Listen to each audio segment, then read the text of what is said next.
विद्यार्थी मित्र हो, विश्राम बेडेकर यांच्या रणांगण या कादंबरीतील काही भाग आपण या ठिकाणी वाचणार आहोत आणि त्यानंतर त्या वाचनामधून कादंबरीची भाषा कशी आहे, कादंबरीचा रचना प्रकार कोणता आहे आणि कादंबरीमधील संवाद कशा प्रकारे आलेले आहेत हे या ठिकाणी आपण समजून घेण्याचा प्रयत्न करूयात.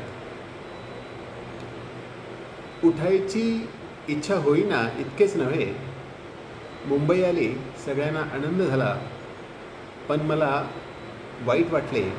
हिंदुस्तान माझी जन्मभूमी, दूर देशाहून मी आलो, पहिल्या दर्शनाने आनंद व्हावा ना, पण मला दुःख झाले. माझे सगळे जगच बदलले होते, उफराटे झाले होते. एडन गेले तेव्हा आता मुंबईची अशी धास्ती वाटे, तरी अशा वाटे समुद्रात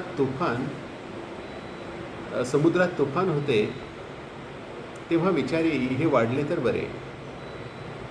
बोट हळू चालेल, मुंबई उशिरा येईल, समुद्रावरचा प्रवास जमिनीपेक्षा निराळा. चहूकडे तेच पाणी दिसायचे, तिथे हे मागे गेले, ते मागे गेले, अशा खुणा दिसत नाही. त्यामुळे मन समाधान भरून घेईल. अजून मुंबई लांब आहे, पण ठरलेली वेळ ती यायचीच, ती आलीच. आम्ही डेकवर उभे होतो. हरटा एकदम जवळ आली, डोळे डबडबलेले होते, आवाज कातर झाला होता. म्हणाली, पाहिलंच ते? मी म्हटले, काय? तिने रडत उत्तर दिले, बॉब. ती पायलट बोट मुंबई बंदराची. हिंदुस्तान आले अखेर. आता तू जाणार. आणि अश्रू ढळघळायला लागले. तेच अश्रू त्यांचा त्या दिवशी पूर वाहिला. बोट बंदरात 8 तास उभी होती. हिंदी प्रवासी सगळे घरोघर गेले. मी बोटीवरच होतो.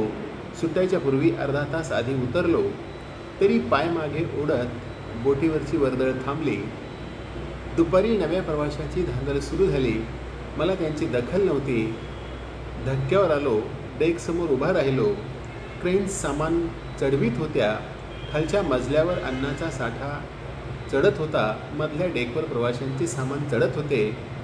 वरच्या डेकवर प्रवासी सगळे हसत खिदळत, कुणाच्या गळ्यात हार, कुणाचे हार तुऱ्याने फुललेले, झकपक रंगीबेरंगी पोशाख, शिपाई, खलाशी, पोलीस अधिकारी, दलाल, व्यापारी, सगळी पुन्हा एकच गर्दी. गेले 11 दिवस मी नेहमी हे बघत असे. प्रत्येक बंदरावर तेच, Naples, Massawa, Port Said, Suez, Aden. पण त्यावेळी मी डेकवर असे. आज धक्क्यावर होतो. त्यावेळी हरटा लहान मुलीसारखे इकडून तिकडे धावे, मला ओढी, म्हणे, बॉब, ते बघ किती मजेचं आहे नाही. आज ती समोर होती, पण तिला बोलता येत नव्हते. तिच्या अश्रूंना खंड नव्हता. तिच्याजवळ प्रवासी उभे होते. एखादा खलाशी वात्रटपणा करी, पण लक्ष नव्हते तिचे. मलाही काही सुचेना. जवळच्या फुलवाल्याकडून मी एक फुलांचा छडा घेतला होता. हमालाला 1 आणा दिला. त्याला हरटाला तो नेऊन दे म्हणून सांगितले. त्याला आश्चर्य वाटले, पण तो गेला. मी मनात म्हटले, हरटा पोरी, हा अखेरचा निरोप. पण हेच अर्ध्या तासापूर्वी म्हटले होते. डेकवर तिची मिठी कष्टाने सोडविली आणि म्हटले, गुड बाय फ्रेंड. ती थोडी खिन्न झाली आणि म्हणाली, बॉब, मला इंग्रजी येत नाही. थोडं तूच शिकवलंस, पण गुड बाय माय डिअरेस्ट असं तू म्हणायला पाहिजेस नव्हे का? मी तिचा हातात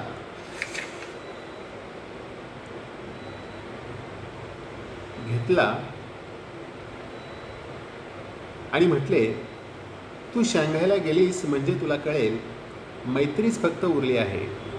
आपली प्रीती हरपली. Good bye dear little friends. आणि मी खाली आलो. शब्दांचा काही उपयोग आहे का? या लिहिण्याला काही उद्देश असेल का? हरटा पुन्हा मला दिसणार नाही. ऐन तारुण्य, सगळे जग समोर, सगळ्या शक्ती अधीन. आणि दोन मानवी जीव जवळ येतात, हातात हात घेतात आणि म्हणतात, हा भेटीचा क्षण अखेरचा अशा आयुष्यात सहसा कधी होते का? मृत्यू वेळेशिवाय पण आमचे तसे झाले. वर्दळ वाढले. गँगवेवर गेला.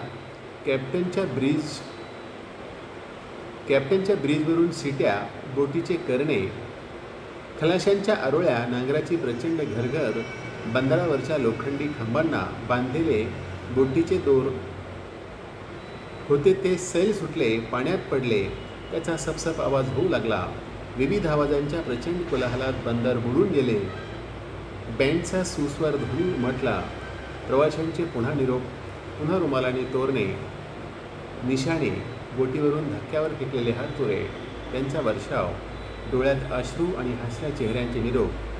बोट हलली. माझ्याने बघवेना.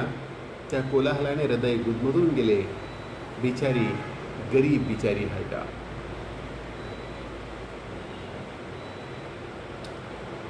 अशा पद्धतीचा हा एक प्रसंग या ठिकाणी लेखकाने दाखवलेला आहे.